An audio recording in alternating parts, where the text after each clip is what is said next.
à penser que les dieux sont vrais. La religion, en fait, est une espèce de grotte dans laquelle tu es fermé.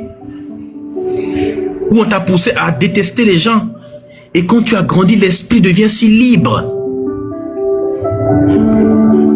Et là, la personne commence à apprendre des connaissances. Commence à apprendre des nouvelles choses qu'elle ne connaissait pas. La personne est même un peu intriguée par l'immensité des choses à savoir. Ceci représente la période où, quand tu sors de la religion, tu te dis, mais je viens de sortir du christianisme, ou de l'islam, ou du judaïsme, je dois tout apprendre à zéro. Je dois tout réapprendre à zéro. Ça veut dire que je dois apprendre à me comporter moi-même, je dois apprendre l'histoire, je dois apprendre comment le monde s'est créé, non pas par le récit biblique ou coranique, mais je dois étudier la science pour savoir comment l'homme s'est formé, comment il a évolué, comment la terre... Ça, c'est l'énorme de choses à apprendre. Parce qu'il doit apprendre ça, c'est quoi, ça, c'est quoi, ça, c'est quoi, ça, c'est quoi. Et donc, c'est tellement énorme. Ça, c'est l'état de nous quand nous sortons. Et une fois qu'il a appris, il a tellement appris, eh bien, la connaissance qu'il a eue là, en étudiant, en regardant la nature, ça l'a poussé, lui aussi, à reproduire des choses.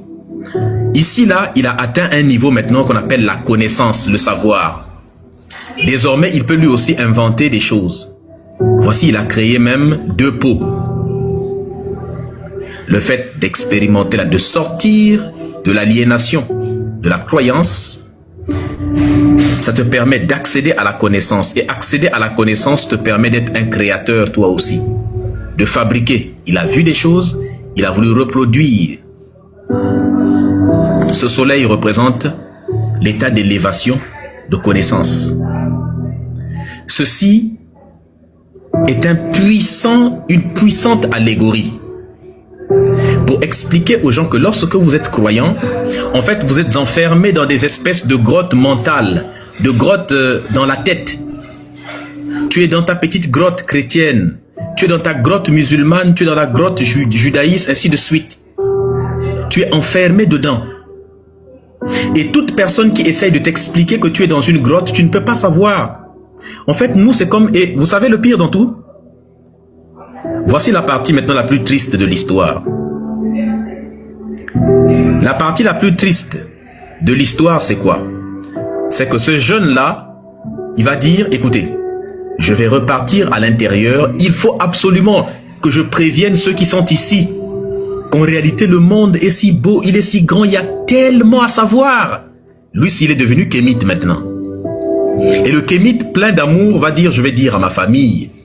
Alors ce jeune-là va redescendre, il va repartir, il va venir ici leur dire, vous ne savez pas, en fait depuis que nous sommes nés, nous vivons dans une grotte. Ça, ce ne sont pas des dieux, ce sont des êtres humains, des pasteurs, des imams, des marmailleurs qui nous mentent en fait. Ce sont des marionnettistes qui nous maintiennent dans l'illusion. Tout ça là, c'est illusoire les amis. Il y a plus grand à savoir. Nous sommes des ignorants en fait. Nous pensons dans cette grotte là que nous connaissons tout, mais en fait nous ne connaissons rien dans cette caverne. Venez, le monde est beau, il est grand, il y a des choses, je sais même pas, il existe des choses qu'on appelle des arbres, des oiseaux. Venez, on va voir les amis. Vous savez ce qui va lui arriver? Lorsqu'il a dit ça aux autres, les personnes là vont l'attraper, ce jeune, ils vont le pragmatiser. Il sera attrapé, ils vont le torturer et ils vont lui enlever la vie. Parce qu'ils l'ont accusé de vouloir dérouter la jeunesse. Ils lui ont dit, mais toi, nous on a toujours fait ça. Toi tu viens nous apprendre des nouvelles choses. À cause de toi, les jeunes d'ici là risquent d'aller dans la perdition. Si nous ne mettons pas un terme à ce jeune-là, il risque de briser nos croyances. Parce que c'est un blasphémateur. Ce jeune-là, il blasphème. Et quelqu'un qui blasphème, il faut capoute. Eh bien, ce jeune éveillé, ce jeune Kamite finira par être pragmatisé. C'est ainsi que les Kémites sont emprisonnés au Mali. J'ai mis une pensée pour les Kémites maliens tels que Bala Diarra, Morike Koulibaly, Doumbi Fakoli, qui ont été emprisonnés. D'ailleurs, certains sont toujours en prison au moment où je te parle, par des musulmans. J'ai mis une pensée pour toutes ces personnes qui vivent dans des pays de noirs arabes ou de jésulâtres, dans des familles tellement fermées dans l'idéologie qu'ils ne peuvent même pas venir parce qu'ils savent pertinemment que s'ils reviennent dire à la famille, eh bien, remettez-moi en grand s'il vous plaît. Faites pas monter, attendez.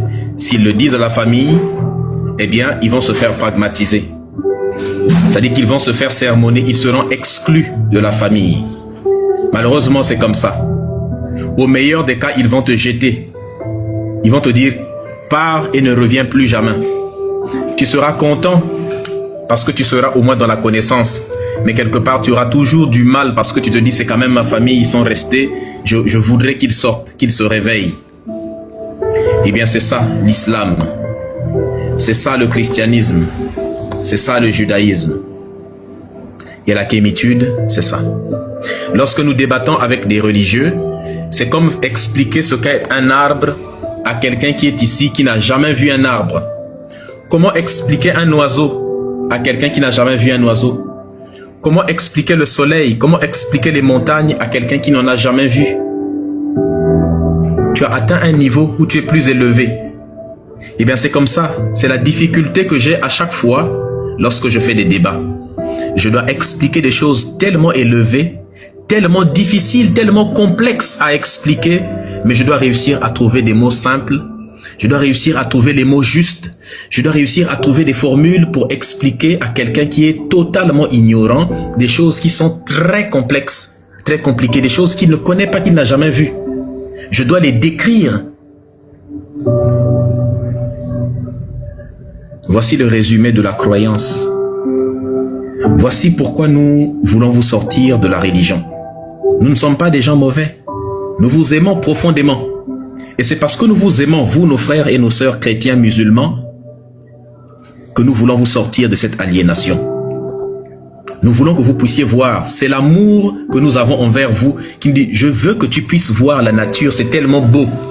Je veux que vous puissiez, nous voulons que vous puissiez partager cette conscience avec nous.